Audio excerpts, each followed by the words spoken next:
আচ্ছা, আজকাল আমরা শুরু করব ম্যাথমেটিক্স নাম্বার সিস্টেম দিয়ে। তো নাম্বার সিস্টেমটা কি কাজে লাগে? নাম্বার সিস্টেমটা যে কোনো কম্পিটিটিভ এক্সাম, যেমন ধরো সিজিএল, এসএসসি সিজিএল, তারপরে সিপিও, সিডিএস, এনডিএ, যত যাবতীয় কম্পিটিটিভ এক্সামের জন্য নাম্বার সিস্টেম কাজে লাগে। তো নাম্বার সিস্টেম কিছু না, কতগুলো তোমার ন্যাচারাল নাম্বার দেওয়া থাকবে, সেটা অখণ্ড সংখ্যা, কিংবা ধরো তোমার ফ্র্যাকশন অর্থাৎ ভগ্নাংশ দেওয়া দাও, তাদের তোমার সাম বের করতে হবে, তাদের সাবস্ট্রাকশন বিয়োগফল বের করতে হবে। একটা দুটো না, অনেকগুলো সিরিজে দেওয়া থাকবে। এটি হচ্ছে নাম্বার সিস্টেমের মাধ্যমে তোমাকে বের করতে হবে যাতে তাদের যোগফল কত হবে। তো আজকে একটা উদাহরণ নিয়ে শুরু করা যাক, দেখা যাক কেমন নাম্বার সিস্টেম কাজ করে। তো 1 নম্বর উদাহরণ, 45, 46, 47 চলছে, সিরিজ চলছে।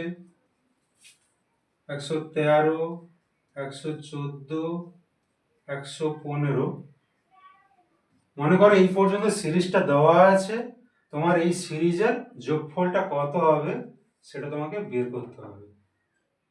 তো তুমি যদি সিম্পল ভাবে এদের একটা করে যোগ করে করে যাও, তাহলে সেক্ষেত্রে তোমার অনেক সময় লেগে যাবে। পরীক্ষার খাতে তুমি এত সময় পাবেও না।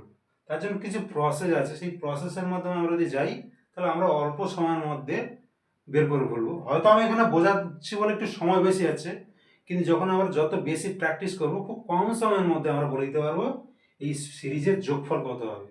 তো প্রসেসটা আমরা দেখা যাক। যেমন মনে করে, আচ্ছা এই সিরিজটাকে আমি লিখে ফেলবো 45, 46, 47, 130, 140, 150। তো এদের যোগফলটাকে আমি ধরে নিচ্ছি এস।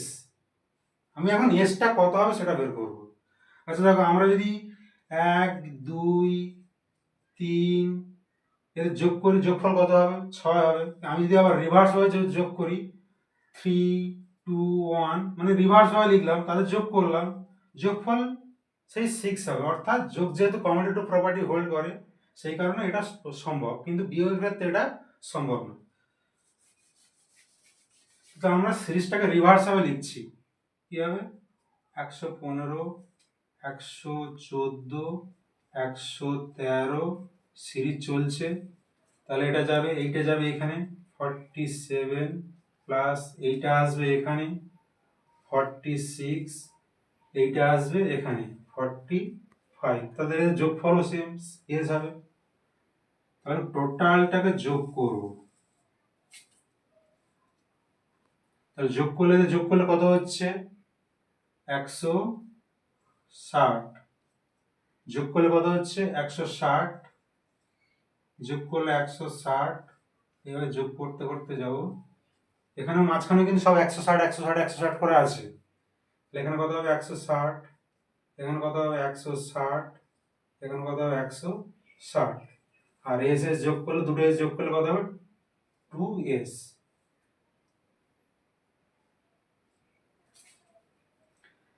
আচ্ছা, এখানে কতগুলো 160 আছে, সেই 160 আছে সেটা যদি আমরা বের করতে পারি, তাহলে আমার যোগফলটা খুব ইজিলি হয়ে যাবে।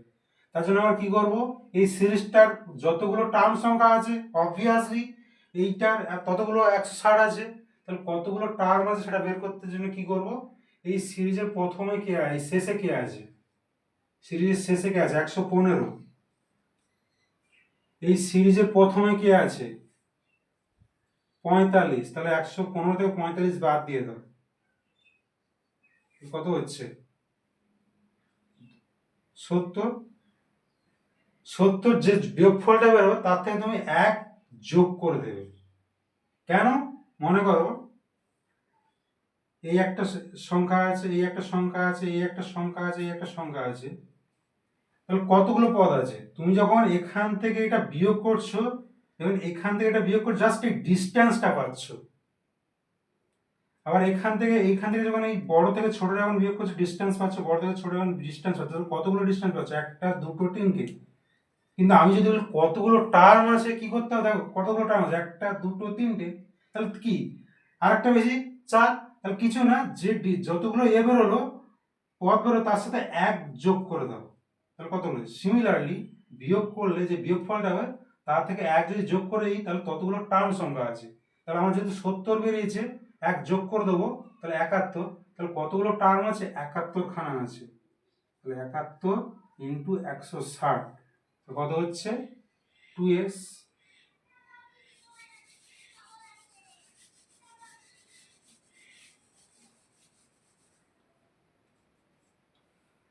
যেহেতু সমান চিহ্ন, তো সমান চিহ্ন ঘুরিয়ে নিলাম, কোনো অসুবিধা নেই। 2s equal to 71 into 160 by S, দুই গুণ হিসাবে আছে, ভাগ হিসাবে হয়ে যাবে। তাহলে 71 ইন্টু 160 বাই 2, 2 8 16 80, তাহলে কত হচ্ছে? 71 ইন্টু 80 সমান কত হচ্ছে? 8 একে 8, 8 সাথে 56, 0। তাহলে এইটা হচ্ছে আমার অ্যান্সার। তাহলে এসটা কত হবে? এখানে যোগফল কত হচ্ছে? এখানে যোগফল হচ্ছে 5680। আচ্ছা, এখন তোমাদের কাছে এটা বড় প্রসেস মনে হতে পারে, কিন্তু যখন যত প্র্যাকটিস করবে, কতগুলো প্র্যাকটিস করলে এটা কোনো অসুবিধা নেই, অল্প সময়ের মধ্যে হয়ে যাবে। তো দেখা যাক, আর একটা এক্সাম্পল নিয়ে দেখা যাক। আচ্ছা, এবার একটা এক্সাম্পল দিয়ে বোঝা যাক, তাহলে সিরিজটার সম্বন্ধে একটু ধারণা হবে, মানে একটু ক্লিয়ার ধারণা হবে। কোন তো সিরিজটা মনে করো শুরু আছে 11, 12, 13, এইভাবে চলছে, সিরিজ চলছে 100, 101, 102। এদের যোগফল কত হবে তোমাকে বের করতে হবে। তাহলে কি করবো? সিমিলার হয়ে তাহলে কি করবো? এদের যোগফলটাকে আমি এস ধরে নিচ্ছি। 11, 12, 13, 100, 101, 102, এটাকে আমি এস ধরে নিচ্ছি। সিরিজটা আবার লিখবো, নিচে আবার লিখবো, কিন্তু রিভার্স ভাবে লিখবো। তাহলে 102টা আগে লিখবো, 101টা তারপর লিখবো, তারপর 100 লিখবো। তাহলে এটা এখানে কত হবে? 13 হবে, 12 হবে, 11 হবে, এস। কারণ এই সিরিজ রিভার্স ভাবে যোগ করলেও তার যোগফলও এস আসবে। তাহলে আমরা কি করব? যোগ করে দেবো। কত হচ্ছে? 2 আর 1 3, 1, 113। এটা কত হচ্ছে? 113। কত হচ্ছে? 113, 113, 113, 113, এস আর এস 2s। কতগুলো 113 আছে? ততগুলো 113, যাতে এই টার্মে যতগুলো নম্বর থাকবে ততগুলো 113 থাকবে। তো তাহলে কি করে বুঝবো কতগুলো 113 আছে? তাহলে কি করবো? এই সিরিজের একদম লাস্টে কি আছে? 102 আছে। এই সিরিজের লাস্টে কি আছে? 111 আছে। বিয়োগ করব, তাহলে 2 থেকে 1 বাদ দিলে কত? 1, আর 10 থেকে 1 বাদ দিলে 9। আচ্ছা, তার সাথে 1 যোগ করে দিলে যেটা হবে সেটাই হচ্ছে সিরিজের ততগুলো টার্ম আছে।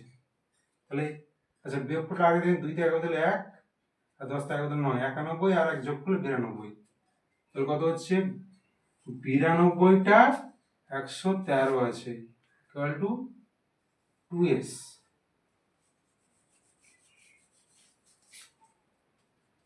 সমান চিহ্ন আছে, ঘুরিয়ে লিখবো। 2s equal two 92 into 113, s equal to কত হচ্ছে? 2 4 8, 1 2 6 12, 46।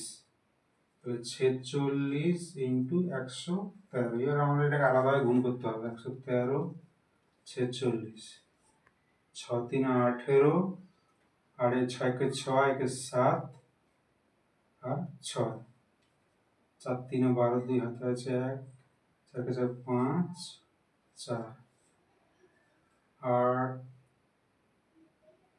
9 11, 5199।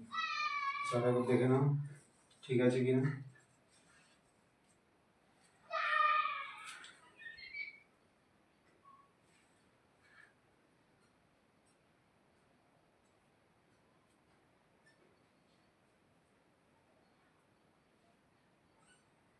ঠিক আছে, তাহলে যেটা যোগফল তাহলে কত হলো? 5198, 5198।